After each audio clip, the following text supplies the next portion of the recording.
बिस्मिल्लाहिर्रहमानिर्रहीम। तो dear students, next topic के साथ प्रोफेसर मुमताज़ अहमद खान। तो लास्ट टाइम हमने पढ़ा था एलिमेंट, कंपाउंड और मिक्सचर। आज का जो टॉपिक है वो लास्ट टॉपिक से रेलिवेंट है, उससे रिलेटेड है, और ये है कि difference in elements, compounds and mixture. तो बहुत ही इंपॉर्टेंट सवाल है, इंतहाई तरीका से हमेशा जो है लॉन्ग क्वेश्चन के अंदर आता है, और इनकी जो डिफरेंसेस हैं इनको मैं आपको अल्हम्दुलिल्लाह एक कंसेप्चुअल तरीके से समझाऊंगा। आप इसको जो है समझ के याद करें, इसमें रटा लगाने की जरूरत नहीं है, बिल्कुल आसान है अल्हम्दुलिल्लाह जितने भी इसके पॉइंट्स हैं। तो हम स्टार्ट करते हैं। Difference between element, compound and mixture. ये है जी difference between element, compounds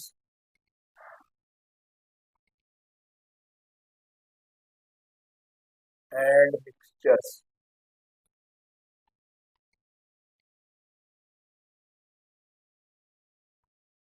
difference between element, compound and mixtures. तो इसको जो है ना हम शुरू कर रहे हैं। यहाँ पर आप लोग हेडिंग में एलिमेंट की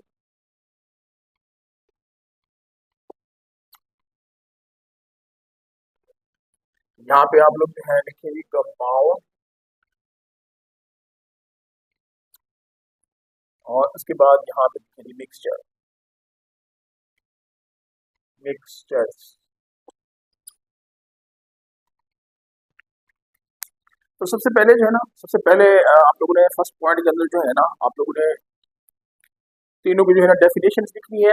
और डेफिनेशन लास्ट टाइम मैंने आप लोगों को बताई थी, आप लास्ट अभी आप लोगों को दोबारा बताते हैं। डेफिनेशंस का कंपैरिजन करें, और फिर डेफिनेशन बताऊंगा, फिर जो चीज़ समझाने वाली है वो आप लोगों को समझाएंगे इंशाल्लाह। तो एलिमेंट्स जो हैं, आप लोगों को पता है लास्ट टाइम मैंने बताया था कि एलिमेंट जो होते हैं वो मैटर की जो है ना वो सिंपलेस्ट फॉर्म है, लिख सकते हैं सिंपलेस्ट फॉर्म ऑफ मैटर। और ये भी आप लोगों को मैंने बताया था कि ये प्योर फॉर्म ऑफ मैटर होती है, मैटर की प्योर फॉर्म होती है। ये भी लिख सकते हैं it is the pure form of substance. तो बना था कहना था कि ये आमतौर पर जो है एटम्स के मिलाप से बना हुआ है, जिनके एटॉमिक नंबर क्या थे, सेम थे। ठीक है जी, लिख सकते हैं it is the simplest form of matter, simplest form of matter.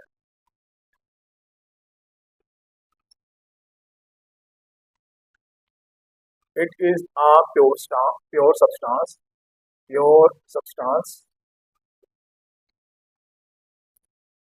made up of,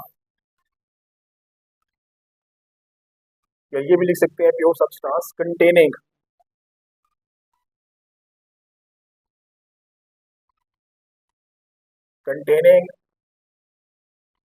same type of atoms, having same atomic number,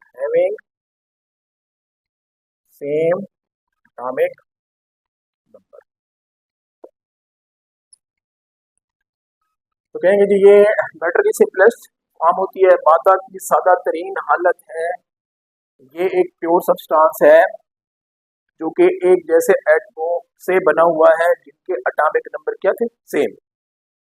तो लास्ट टाइम मैंने आप लोगों को बताया था, जब मैंने आप लोगों को एलिमेंट बताया था, तो उसके अंदर मैंने आप लोगों को बताया था कि एक जो एलिमेंट है वो एक जैसे एटमों पर जो मुश्तमिल होता है। तो उसका मतलब क्या होता है कि उनका एटॉमिक नंबर सेम होता है।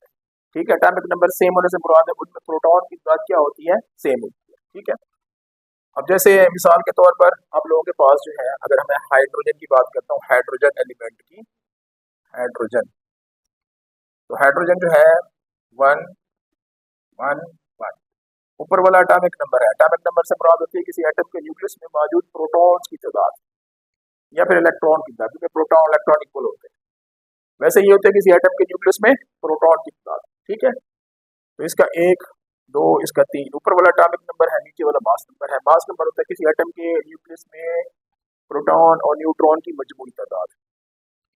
तो एटम्स भी आप लोग देख सकते हैं। अगर पहला एटम अगर आप लोग देखें, सिंपली सिर्फ समझाने के लिए है, आगे फिर आएगा फिर आप लोगों को बताएंगे, ठीक है। इसकी तफसील जब एटॉमिक नंबर या मास नंबर के अंदर आएगी। तो अगर हम इसको देखें, ये प्रोटियम कहलाता है, ये ड्यूट्रियम है, ये ट्राइटियम है। और इनको आइसोटोप भी पढ़ते हैं, आगे आइसोटोप्स आएंगे फिर आप लोग बताएंगे। तो जो पहला आप लोगों के पास प्रोटियम है, अगर आप लोग इसको देखें, प्रोटियम को, इसके अंदर प्रोटॉन एक होता है, न्यूट्रॉन इसके अंदर 0 होते हैं, और पहले शेल के अंदर इसका क्या होता है जी, एक इलेक्ट्रॉन।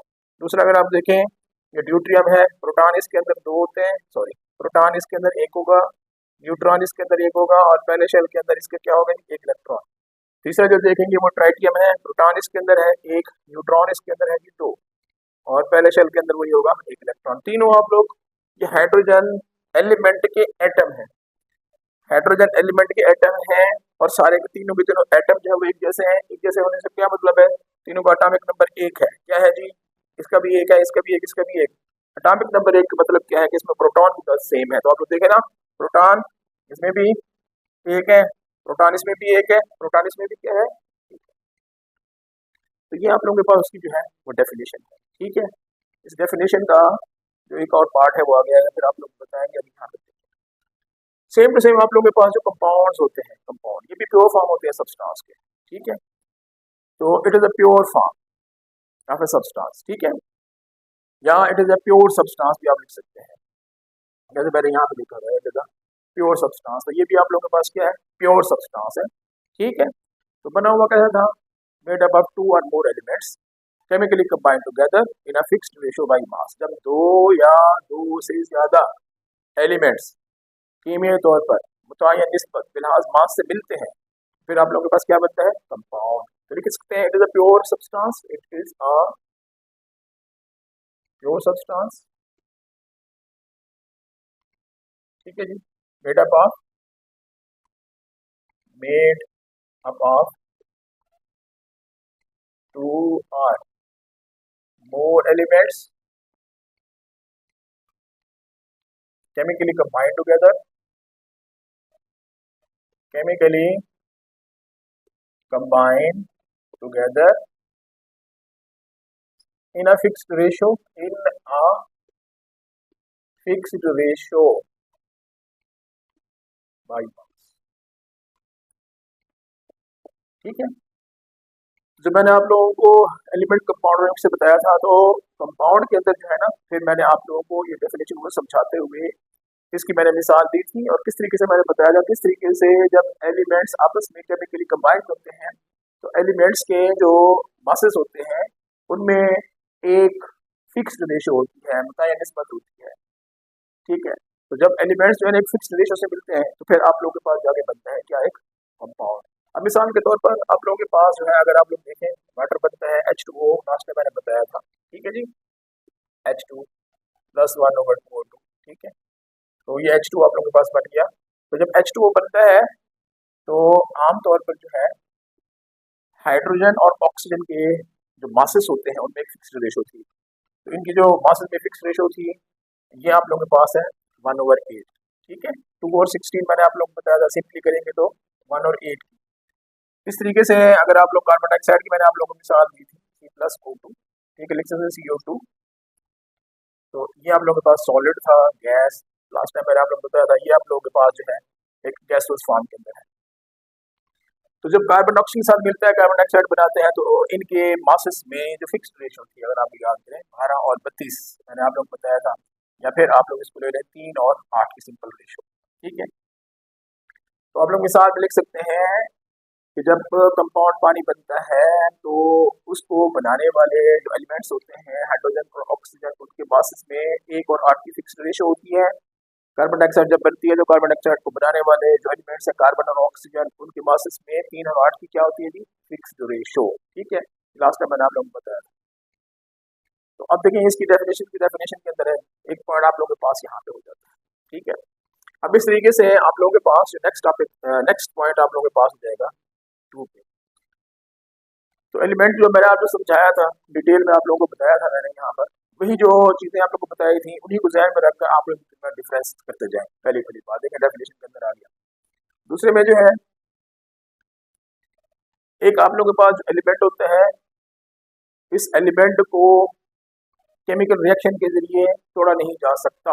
ये लास्ट टाइम बताया था मैंने आप लोगों को, फिर दोबारा यहाँ पर देखें। ये मुमकिन नहीं है कि एलिमेंट को जो है सिंपल केमिकल रिएक्शन के जरिए क्या किया जा सके, तोड़ा जाए। It is not possible.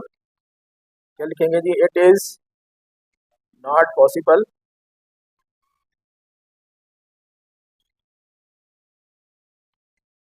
To break down या डिकम्पोज लिखें। It is not possible to break down या decompose an element by simple ordinary chemical reactions. तो सादा केमिकल रिएक्शन के जरिए इसको तोड़ना मुमकिन नहीं है। ठीक है जी। तो यानी ये भी डेफिनेशन का हिस्सा ही है। ये मैंने जब एक्सप्लेनेशन की थी आप लोगों को उस वक्त बताया था। ठीक है। इनको आप लोग इकट्ठे भी लिख सकते हैं या अलग-अलग पॉइंट भी बना सकते हैं। ठीक है। इसी के अंदर भी है, it is possible to break a compound to its components. ठीक है, बाय ऑर्डिनरी केमिकल रिएक्शंस। ठीक है, it is possible to break या ब्रेक भी लिख सकते हैं, डिकम्पोज भी लिख सकते हैं। To break a compound into its component से मुराद है वो एलिमेंट जिसने इसको क्या किया हुआ है, बनाया हुआ है, वो उसके कंपोनेंट है।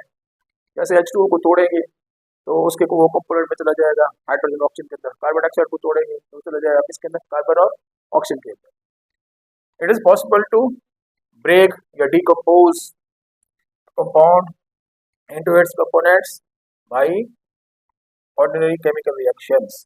By ordinary chemical reaction, by ordinary chemical mean भी लिख सकते हैं, केमिकल रिएक्शन। ठीक है जी। जैसे आप लोगों के पास H2O है, इसको तोड़ सकते हैं आप लोग हाइड्रोजन के अंदर और ऑक्सीजन के अंदर। ठीक है जी। ये आगे फिर आएंगे, कंडीशन भी आप लोगों को बताएंगे। काफ़ी टेम्परेचर के ऊपर इसको आप ब्रेक डाउन कर सकते हैं। ठीक है। इस तरीके से जो मिक्सचर है उसकी भी आप लोग जो है यहाँ पर डेफिनेशन लिख सकते हैं और वो इसके कंपैरिजन में चला जाएगा। ठीक है। अब मिक्सचर का आप लोगों को पता है कि मिक्सचर जो होता है वो प्योर सब्सटेंस नहीं होता। मिक्सचर जो है वो क्या होता है जी, इम्प्योर सब्सटेंस होता है। ठीक है। और बनता कैसे है, जब दो या दो से ज़्यादा एलिमेंट्स जो होते हैं वो कंबाइन करते हैं फिजिकली और उन एलिमेंट्स या कंपाउंड्स के दरमियान, ठीक है, कोई केमिकल रिएक्शन नहीं होता, वो फिजिकली आपस में कंबाइन कर जाते हैं। फिजिकली कंबाइन करने से फिर आप लोगों के पास जो है वो क्या बन जाता है, मिक्सचर। तो लिख सकते हैं इसी के अंदर, it is a impure substance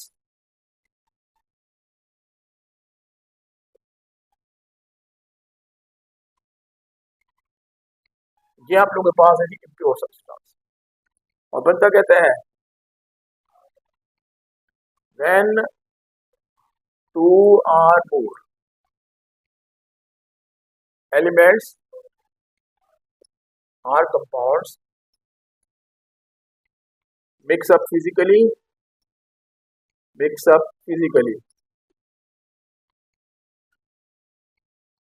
without any fixed ratio, without any fixed ratio। जब दो या दो से ज्यादा एलिमेंट्स जो है वो फिजिकली आपस में मिलते हैं, ठीक है, बगैर किसी मुतय्यन निस्बत के, तो फिर आप लोगों के पास क्या बनता है जी, मिक्सचर बनता है। ठीक है। जब दो या दो से ज्यादा एलिमेंट्स या फिर कंपाउंड्स फिजिकली मिलते हैं बगैर किसी मुतय्यन निस्बत के, तो फिर आप लोगों के पास क्या बनता है, मिक्सचर बनता है। ठीक है जी। अब ये आप लोगों के पास जो है ये इसकी डेफिनेशन है। ठीक है। ये इम्प्योर सब्सटेंस है जब दो या दो एलिमेंट्स आपस में फिजिकली मिक्सअप कर जाते हैं, उनके कंपोनेंट्स के दरमियान कोई केमिकल रिएक्शन नहीं होता या उनके कंपोनेंट्स में कोई फिक्स्ड रेशो नहीं होती, तब जाके आप लोगों के पास क्या बनता है, मिक्सचर बनता है। ठीक है जी। तो ये आप लोगों के पास जो है ये इसका पहला पॉइंट है, इसकी डेफिनेशन की। ठीक है। अब इसके रेलिवेंट जो हम इसका लिखेंगे यहाँ पर, तो आमतौर पर आप लोगों को पता है कि जो मिक्सचर है, अभी मैंने आप लोगों को बताया था, जो मिक्सचर होता है तो मिक्सर के जो कंपोनेंट होते हैं उनमें कोई केमिकल रिएक्शन नहीं होता, वो फिजिकली आपस में मिक्स होते हैं, तो इसलिए आप लोग उसको आसानी से फिजिकली उस मिक्सर को उसके अज्जा में क्या कर सकते हैं, अलहदा कर सकते हैं। ठीक है, तो लिख सकते हैं इसी के अंदर the component of a mixture, the component of a mixture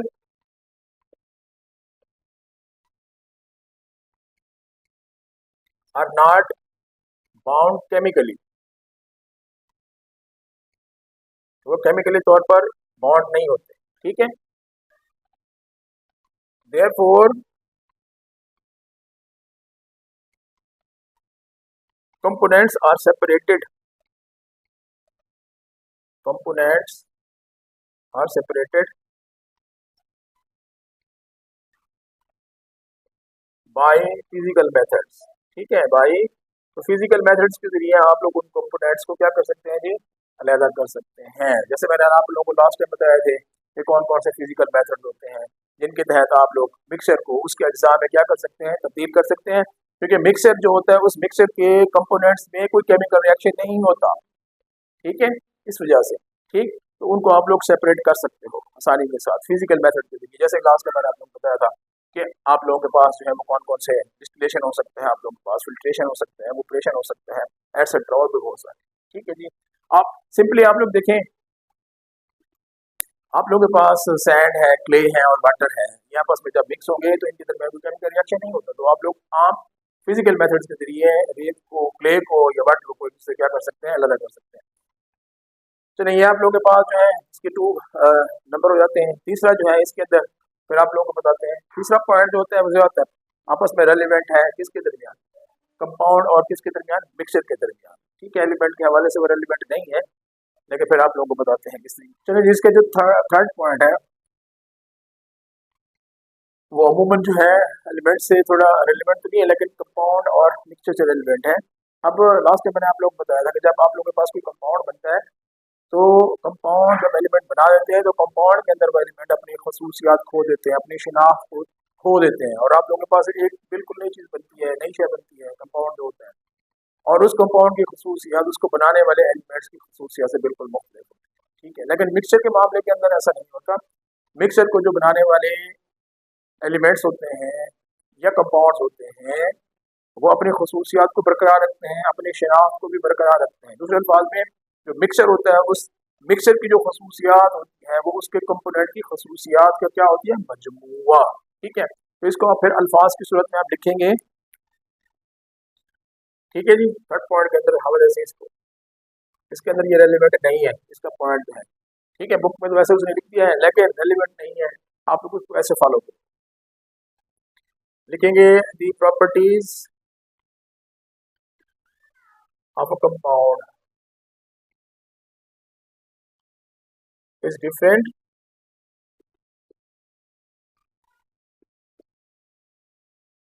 from the elements, from the elements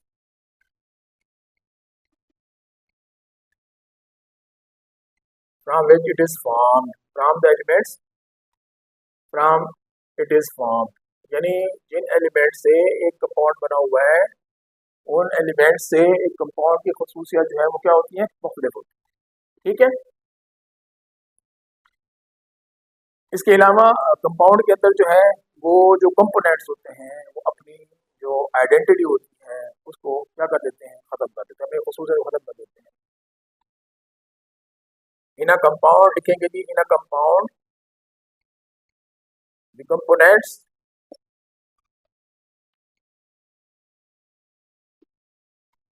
lose their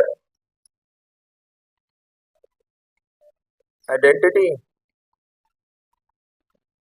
and properties।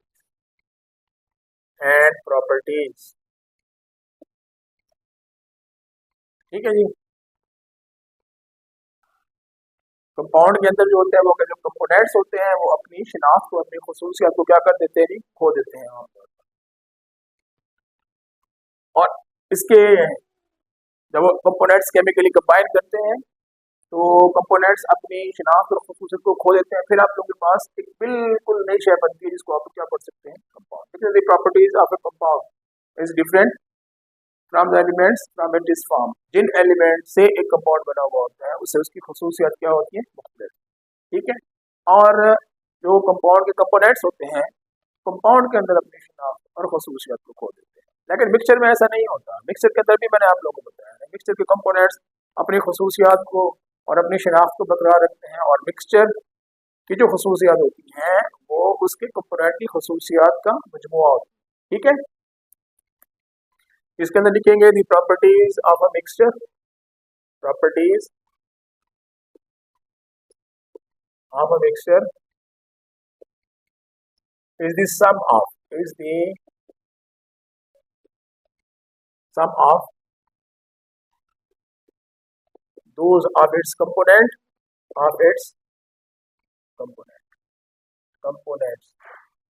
अब वो क्या है कि आमतौर पर मिक्सर की जो प्रॉपर्टीज होती हैं वो मजमुआ होती हैं किनका, उसके कंपोनेंट्स का। ठीक है। तो क्या लिखेंगे, the component of a mixture, mixer के जो कंपोनेंट होते हैं, रिटेन्स, मिक्सर का जो कंपोनेंट होता है वो बरकरार रखता है क्या, इट्स आइडेंटिटी एंड प्रॉपर्टीज। ठीक है जी। तो मिक्सर के जो आमतौर पर जो है कंपोनेंट होते हैं वो अपनी शिनाख्त और अपनी खसूसियात क्या रखते हैं, बरकरार रखते हैं। ठीक है जी।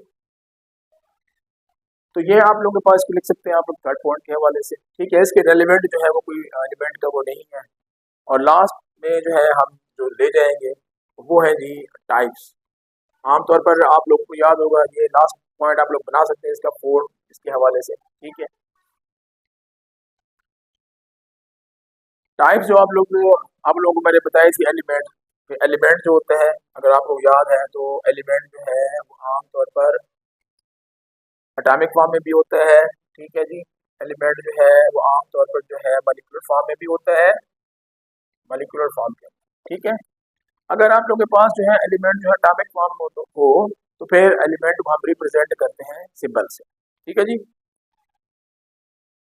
अब एलिमेंट अगर आप लोगों के पास एटॉमिक फॉर्म में है तो उसको रिप्रेजेंट करने के लिए हम क्या करते हैं, सिंबल, अलामत। किसी एलिमेंट का जो मुख्तसर इजहार होता है उसे आप लोग कर सकते हैं सिंबल। ठीक है जी। तो यहाँ पे लिखेंगे पॉइंट बना करके, when an element exist in the form of atom,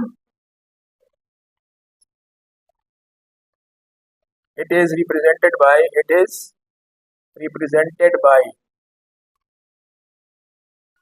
symbol। तो उसको हम कैसे रिप्रेजेंट करते हैं, सिंबल के जरिए। ठीक है जी, सिंबल। अब मिसाल के तौर पर आप लोगों के पास जो है, अगर हम यहाँ पे लिखता हूँ सोडियम, तो सोडियम की जो सिंबल होती है वो होती है जी Na। अगर मैं यहाँ पे लिखता हूँ कैल्शियम, तो कैल्शियम की जो सिंबल होती है वो होती है जी Ca, एटसेट्रा वगैरह। ठीक है। इस तरीके से अगर एलिमेंट जो है वो मॉलिक्यूल्स के लिए मॉलिक्यूल फॉर्म के अंदर मौजूद हो, तो मॉलिक्यूल्स की टाइप है मोनोएटॉमिक है, डायटॉमिक है, ट्राइएटॉमिक है। ठीक है जी, सारे के सारे। अगर ये आप लोगों के पास पाया जाता है डायटॉमिक फॉर्म के अंदर, डायटॉमिक मॉलिक्यूल क्या होता है, डाई कहते हैं 2 को, एटॉमिक कहते हैं एटम को, मॉलिक्यूल कहते हैं मॉलिक्यूल को, ऐसा मॉलिक्यूल जो 2 एटमों पर मुश्तमिल हो। मोनोएटॉमिक मॉलिक्यूल ऐसा मॉलिक्यूल जो 1 एटम पर मुश्तमिल हो। ठीक है। एक एटम पर मुश्तमिल जो मॉलिक्यूल होगा वो भी एलिमेंट है, 2 एटम पर मुश्तमिल जो मॉलिक्यूल है वो भी एलिमेंट होते हैं। ठीक है, फॉर्म के अंदर पाए जाते हैं। अगर एलिमेंट जो होते हैं आमतौर पर पाए जाते हैं, गैसुअस एलिमेंट जो होते हैं वो आमतौर पर पाए जाते हैं डायटॉमिक फॉर्म के अंदर, और वो इंडिपेंडेंट मॉलिक्यूल की सूरत में होते हैं। लिख सकते हैं यहाँ पर ये गैसुअस एलिमेंट्स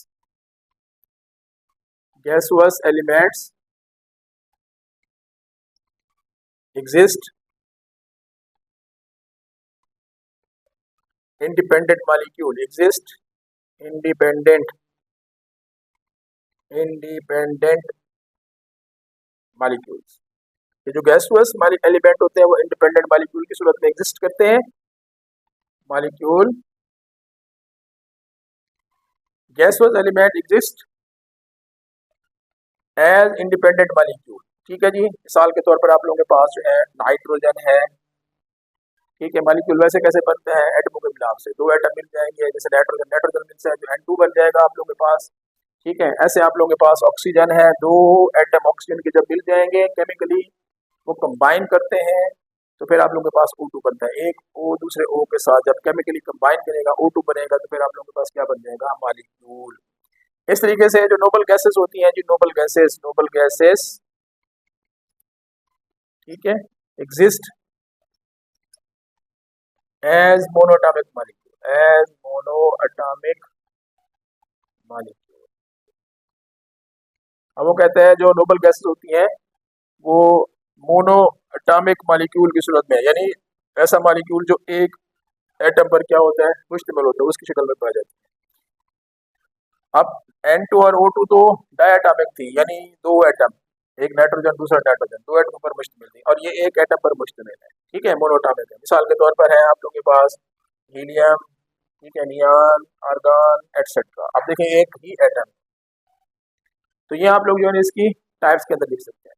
ऐसे इसका रेलिवेंट जो आप लोगों के पास बनेगा पॉइंट, वो रेलिवेंट पॉइंट हमने जो है कंपाउंड्स की टाइप्स को हमने डिस्कस किया था कि कंपाउंड जो है, आप लोगों को पता है कंपाउंड जो होते हैं वो टाइप्स के अंदर आप लोग देखें तो कंपाउंड आप लोगों के पास मॉलिक्यूलर कंपाउंड भी है, मॉलिक्यूलर कंपाउंड, ऐसे कंपाउंड जो मॉलिक्यूल पर मुश्तमिल है, molecular compound.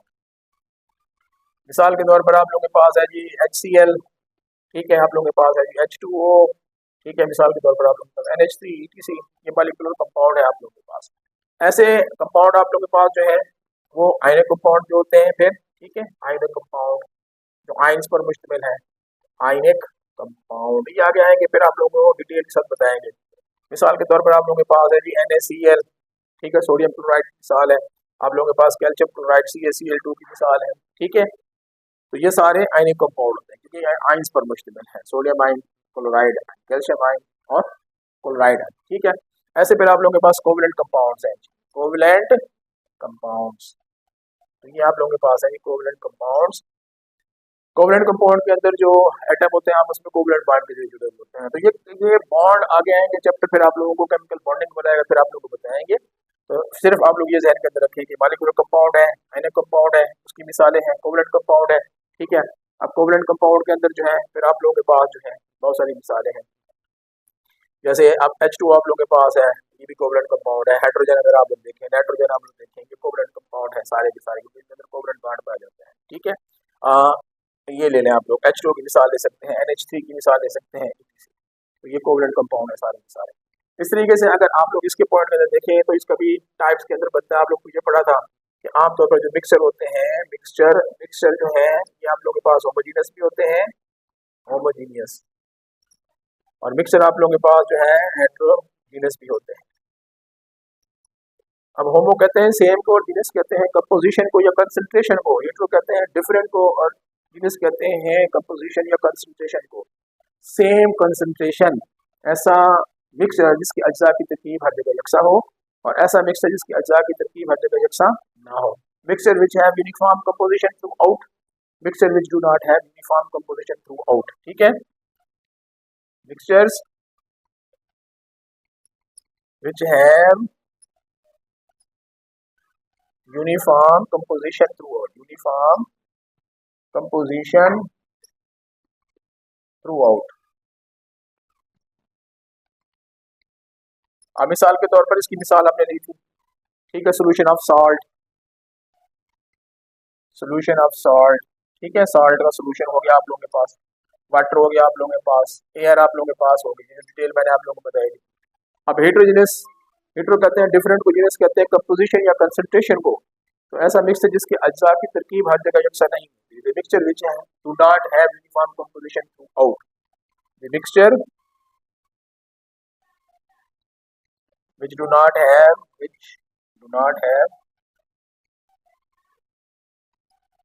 uniform composition throughout, uniform composition throughout। अब मिसाल के तौर पर इसकी मिसाल आप लोग कर सकते हैं रॉक की। ठीक है, तो रॉक आप लोगों के पास मिक्सचर है जो कि लास्ट टाइम मैंने आप लोगों को इसके अज्जा बताया, जैसे ग्रेनाइट है, ठीक है, मीका है, लाइमस्टोन वगैरह हो जाते हैं। तो डियर स्टूडेंट्स, ये जो है ना एक इम्पोर्टेंट सा लॉन्ग क्वेश्चन के अंदर आता है differences between element, compound and mixture. इसको आप जो है ना इन्हीं पॉइंट्स जो मैंने आप लोगों को बताया समझ के इसको ज़हन नशीन करें, फोकस करें, इंशाल्लाह आप लोगों को अच्छी तरीके से ज़हन नशीन आ जाएंगे। तो उम्मीद है कि आप लोगों को हमारा आज का ये लेक्चर जो है अच्छी तरीके से समझ में आया होगा। हमारे चैनल को सब्सक्राइब करें इंशाल्लाह और नेक्स्ट वीडियो पर फोकस करें। अल्लाह हाफिज़।